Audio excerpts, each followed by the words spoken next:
Bonjour, alors le but de la leçon d'aujourd'hui est de vous faire comprendre le lien entre les fréquences et les probabilités. D'abord un petit rappel, comment fait-on pour calculer une fréquence? On l'avait fait notamment quand on a travaillé les statistiques. Il suffit de faire le quotient de l'effectif sur l'effectif total. Par exemple, imaginons vous lancez une pièce 10 fois de suite et vous obtenez 3 fois pile et 7 fois face. Alors, la fréquence d'obtention de pile, vous vous dites j'ai 3 fois pile sur un total de 10 lancés, donc j'ai 3 dixièmes, ou 0,3 ou 30%. Et là, la fréquence d'obtention de face sur cet exemple-là, ce serait 7 sur 10, donc 7 dixièmes ou 0,7 ou 70%. Il faut bien faire la différence. La fréquence, ça va donner le pourcentage d'apparition réelle de piles. La probabilité, par contre, c'est un pourcentage de chance théorique que vous avez d'obtenir pile. Donc la probabilité, elle ne changera jamais. Pour un lancer de pièces équilibré, c'est bien 50% de chance d'avoir pile, 50% de chance d'avoir face. Par contre, la fréquence, c'est ce que vous obtenez réellement. Il y a une propriété qui met la fréquence et la probabilité en lien qui s'appelle la loi des grands nombres. Cette loi, elle dit qu'en répétant un très grand nombre de fois une expérience aléatoire, eh bien, la fréquence d'un événement a tendance à se rapprocher de la probabilité de cet événement. Par exemple, donc si vous lancez une pièce 10 fois de suite, vous pouvez essayer à la maison, vous n'allez pas forcément avoir 5 fois pile et 5 fois face. Par contre, si vous augmentez le nombre de lancers, si vous en faites 200, 1000, 1 million, plus en fait vous augmentez ce nombre de lancers et plus la fréquence de pile va se rapprocher de la probabilité de pile, c'est-à-dire de 0,5. Suite à cette vidéo, vous avez deux autres vidéos qui vont vous en dessous, dans lesquelles je fais une simulation d'abord avec un tableur Excel et ensuite avec Scratch pour vous montrer le rapprochement, si vous voulez, entre la fréquence et la probabilité. Alors, l'utilité de cette propriété, ça va être de pouvoir justement trouver une idée, avoir une idée de la probabilité d'un événement dans le cas où c'est pas du tout facile à trouver de tête ou pas du tout intuitif. Une pièce, par exemple, on voit bien qu'on va avoir une chance sur 2 d'avoir chacune des faces.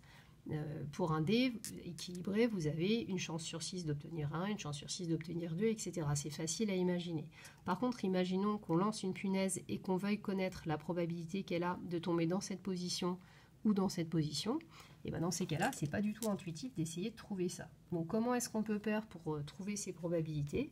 Et bien d'après la loi des grands nombres, il suffirait de lancer la punaise un très grand nombre de fois et du coup de compter le nombre de fois où ça tombe dans cette position, de trouver les fréquences, et du coup, plus le nombre de lancers de la punaise serait élevé, et plus les fréquences se rapprocheraient de la probabilité. Un autre exemple d'utilisation, on considère une expérience aléatoire qui a 3 issues possibles, que j'ai appelées A, B et C. On simule 10 000 fois cette expérience, et on obtient ces fréquences-là. Donc 53,7%, 29,1%, 17,2%, le total faisant 100%, ou là le total faisant 1 avec les écritures décimales. Je vous dis que les probabilités des issues sont 3 17e, 9 17e et 5 17e, et je voudrais que vous retrouviez quelle issue a pour probabilité 3 17e, et puis pareil pour les deux autres. Alors en fait, comment on fait? Il suffit de faire la division. 3 17e, ça fait à peu près 0,176, et comme on a fait un très grand nombre de fois l'expérience, on sait que du coup, cette probabilité va être très proche de la fréquence. Donc on regarde, c'est la fréquence de l'événement C, qui est de l'issue C, qui est la plus proche de ça. Donc on va dire, la probabilité de C, ça va être 3 17e. On fait pareil pour 9 17e, 0,529, c'est très proche de la fréquence de l'événement A, et donc du coup, on va dire que la probabilité de A, c'est 9 17e, et puis forcément, la probabilité de B, c'est celle qui reste. Autre exemple du même style, je vous dis, Paul jette en l'air une pyramide SABC non régulière, qu'on voit dessinée ici. Et première question, comment trouver la probabilité que cette pyramide retombe sur la face SAB? Comme elle n'est pas régulière, elle n'est pas équilibrée. Donc on ne peut pas dire qu'il y a une chance sur 4 pour chacune des 4 faces. Réponse, toujours pareil, on va simuler un grand nombre de fois l'expérience, on va lancer un très grand nombre de fois cette pyramide et on va regarder quelle est la fréquence à laquelle elle tombe sur la face SAB. Et on aura une estimation. Du coup, on vous dit, Paul effectue des lancers et note ses résultats, et on vous demande une estimation de la probabilité que ça tombe sur cette face. Donc on regarde notre face SAB.